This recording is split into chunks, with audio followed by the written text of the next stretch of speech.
UP board solution for class 8 home craft chapter number 7 सिलाई कलाम। गृह विज्ञान का चैप्टर नंबर 7 है सिलाई कलाम। अभ्यास प्रश्न का पहला प्रश्न दे रखा है, रिक्त स्थानों की पूर्ति करें।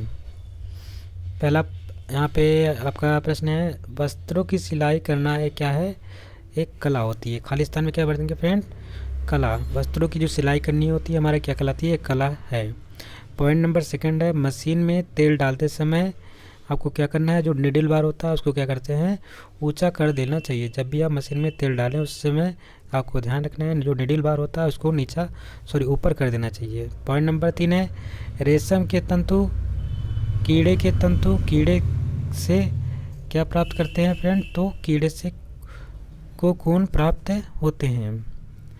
रेशम के तंतु कीड़े के तंतु के कोकून प्राप्त होते हैं, ये अब तो ध्यान रखना है। खालिस्तान क्या भरेंगे, कोकून, कीड़े के कोकून। अगला प्रश्न है, वस्त्र कितने प्रकार के होते हैं।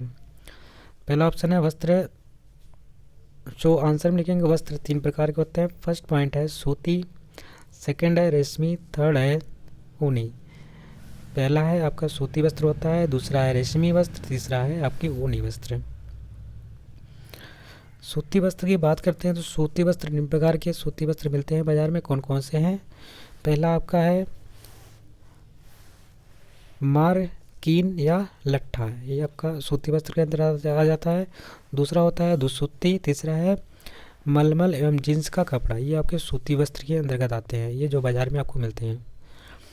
रेशमी वस्त्र, अगर रेशमी वस्त्र की बात करते हैं तो रेशमी वस्त्र में आपको किस प्रकार के मिलते हैं, कौन कौन से होते हैं, तो आपका एक है आपका सिल्ट है, दूसरा है साटन है और तीसरा मखमल, ये सब आपके रेशमी वस्त्र में आ जाते हैं। अगर हम ऊनी वस्त्र की बात करते हैं तो ऊनी वस्त्र में क्या होता है, संरचना के हिसाब से ट्वीड और सर्ज 2 प्रकार के होते हैं। अगर संरचना के हिसाब से देखा जाए तो ऊनी वस्त्र 2 प्रकार के होते हैं, एक तो आपका ट्वीड होता है, ठीक है, सेकेंड है आपका सर्ज, ये 2 प्रकार के होते हैं। प्रश्न नंबर खा है, किस वस्त्र पर क्रॉस से स्टिच की कढ़ाई सरलता से होती है। ऐसा कौन सा वस्त्र होता है, ऐसा कौन सा कपड़ा होता है जिस पे जो क्रॉस स्टिच की कढ़ाई होती है वो हम बहुत आसानी से कर पाते हैं। तो उसका राइट आंसर हो जाएगा, आप इसका उत्तर में लिखेंगे दुसूती। आपका जो दुसूती होता है फ्रेंड्स, दुसूती जो होता है उस वस्त्र पे हम जो क्रॉस स्टिच होता है, क्रॉस स्टिच की बात करते हैं तो उसकी कढ़ाई हम बहुत सरलता से कर सकते हैं। अगला पॉइंट है, ऊनी वस्त्रों का प्रयोग किस ऋतु में किया जाता है। पॉइंट तो आंसर में लिखेंगे ऊनी वस्त्रों का प्रयोग शीत ऋतु में किया जाता है। कब किया जाता है, शीत ऋतु, यानी जब आप ठंडी का मौसम आएगा तो उसमें आप। प्रश्न नंबर 3 है लघु उत्तरीय प्रश्न है। प्रश्न नंबर इसमें कहा है, घर पर सिलाई करने के किन्हीं 4 लाभ लिखिए। अगर आप घर पे सिलाई कर रहे हैं तो कौन कौन से लाभ हैं, उसके कम से कम 4 लाभ को लिखना है। तो उत्तर में लिखेंगे, घर पर सिलाई करने से निम्नलिखित लाभ होते हैं। पॉइंट नंबर 1 है, अगर आप घर पे सिलाई कर रहे हैं तो सबसे पहले आपको ध्यान रखना, आपको ये फ़ायदा होगा कि नाप के अनुसार आप सिलाई करेंगे। दूसरा पॉइंट ये है कि मजबूत सिलाई होगी। तीसरा पॉइंट है आर्थिक लाभ होगा, यानी कि आपको पैसे भी मिलेंगे और साथ ही साथ बचे हुए कपड़े का सदुपयोग आप कर सकते हैं। तो ये पॉइंट नंबर 5 है, आप धनोपार्जन भी कर सकते हैं, यानी कि धन भी आप जुटा सकते हैं इसके माध्यम से। अगला है, रेशमी एवं ऊनी वस्त्र कितने प्रकार के होते हैं, उनके नाम लिखिए। तो उत्तर में लिखेंगे रेशमी वस्त्र निम्न प्रकार के होते हैं। पहला है सिल्क, दूसरा है साटन। तो अगर हम सिल्क की बात कर लेते हैं, या मुलायम होती है, इसके कुर्ते, ब्लाउज व साड़ी बनते हैं। साटन की बात करते हैं तो साटन में अगर हम देखेंगे तो इसका यह चिकनी व रफ होती है। ये कैसी होती है, चिकनी और रफ होती है।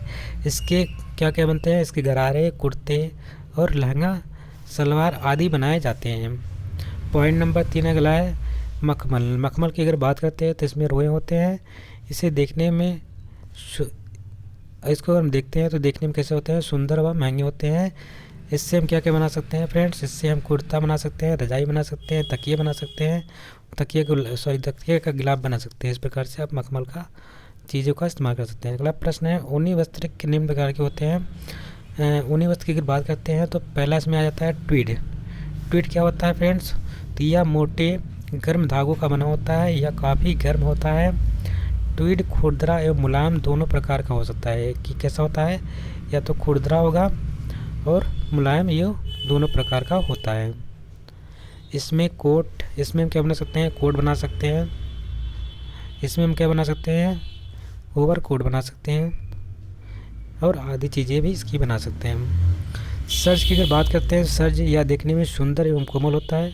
कैसा होता है, सुंदर होता है, कोमल होता है, या कीमती होता है, यानी कि इसकी कीमत होती है ज़्यादा। या इसका हम क्या क्या बनाते हैं फ्रेंड्स, इसका हम पैंट बना सकते हैं, पैंट बनाते हैं, और क्या बनाते हैं, कोट बनाते हैं, और क्या बनाते हैं, सूट बनाते हैं। ये सब चीज़ें हम सर्ज से बना सकते हैं। प्रश्न नंबर 4 है। प्रश्न नंबर 4 में कह रहा है कि कपड़े पर ड्राफ्टिंग करते समय किन किन बातों का ध्यान रखना चाहिए। उत्तर में लिखेंगे, कपड़े पर ड्राफ्टिंग करते समय आपको ध्यान रखना है, निम्न बातों का ध्यान रखना है। कौन कौन सी बातें हो सकती हैं। पॉइंट नंबर 1 है आकृति में अंतर। पहला पॉइंट है आपको आकृति में अंतर देखना है। इसमें क्या है, ड्राफ्ट बनाते समय आकृति ध्यान से रखकर कपड़ा काटनी चाहिए। जो भी आकृति आपने ले रखी है उसको आप ध्यान में रख करके कपड़े को काटेंगे। पॉइंट नंबर 2 है कपड़े के सिकुड़न।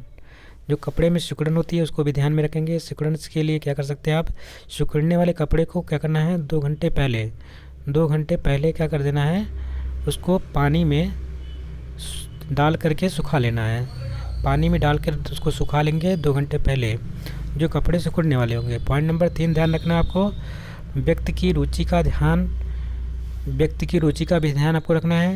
यानी कि कुछ लोग होते हैं, जो कुछ व्यक्ति होते हैं कैसे किस प्रकार के कपड़े पहनते हैं, ढीले पहनते हैं, और कुछ ऐसे होते हैं जो चुस्त पहनते हैं, यानी टाइट पहनते हैं। तो उनके चॉइस का भी ध्यान आप रखो, उनकी पसंद का भी ध्यान आपको, यानी उनकी रुचि के अनुसार आपको कपड़े सिलने हैं, यानी उसकी कटिंग करनी है। अगला पॉइंट है कागज़ के ड्राफ्ट द्वारा वस्त्रों पर ड्राफ्टिंग करना। जो कागज़ के ड्राफ्ट हैं पहले उसको बना लीजिए, उसके हिसाब से आपको वस्त्रों पर ड्राफ्टिंग करेंगे। ऐसा करने से क्या होता है कि ऐसा करने के बाद आपके कपड़ों की आवश्यकता अनुसार ढीले करने की सुविधा भी होती है। अगर आप इस प्रकार से ड्राफ्टिंग करते हैं, कागज़ के ड्राफ्ट द्वारा वस्त्रों की ड्राफ्टिंग अगर करेंगे तो जो आपके कपड़े होते हैं फ्रेंड्स, जो आपको उसको यहाँ पे सुविधा अनुसार उसको ढीले भी कर सकते हैं। ठीक है, सुविधा के अनुसार क्या कर सकते हैं, उसको ढीला भी कर सकते हैं। अगला है प्रश्न नंबर खा है, सिलाई मशीन की देखभाल आप कैसे करेंगे। इंपॉर्टेंट क्वेश्चन है आपके लिए।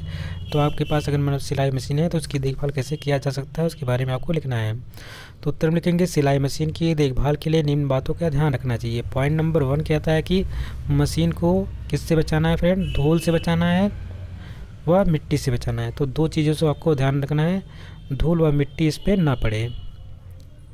सेकेंड पॉइंट है साल में मशीन को खोलकर उसके पुर्जों को मिट्टी तेल से साफ़ करना चाहिए। तो किस तेल से आपको साफ़ करना है, उसके पुर्जों को मिट्टी का तेल होता है, जो उस तेल से साल में एक बार उसके खोल के उसके जो पुर्जे होते हैं कल पुर्जे को साफ़ करना है। अगला पॉइंट है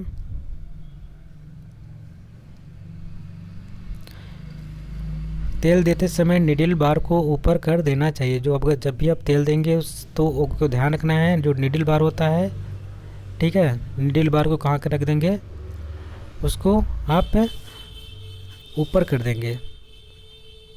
और एक पॉइंट आपको ध्यान रखना है, समय समय पर मशीन में तेल देना चाहिए जिससे पुर्जे नहीं घिसे। तेल किस लिए डाला जाता है, जो उसके जो भी मशीन होती है, जो ग्रीसिंग क्यों करते हैं, तेल क्यों डालते हैं, आपको ध्यान रखना है।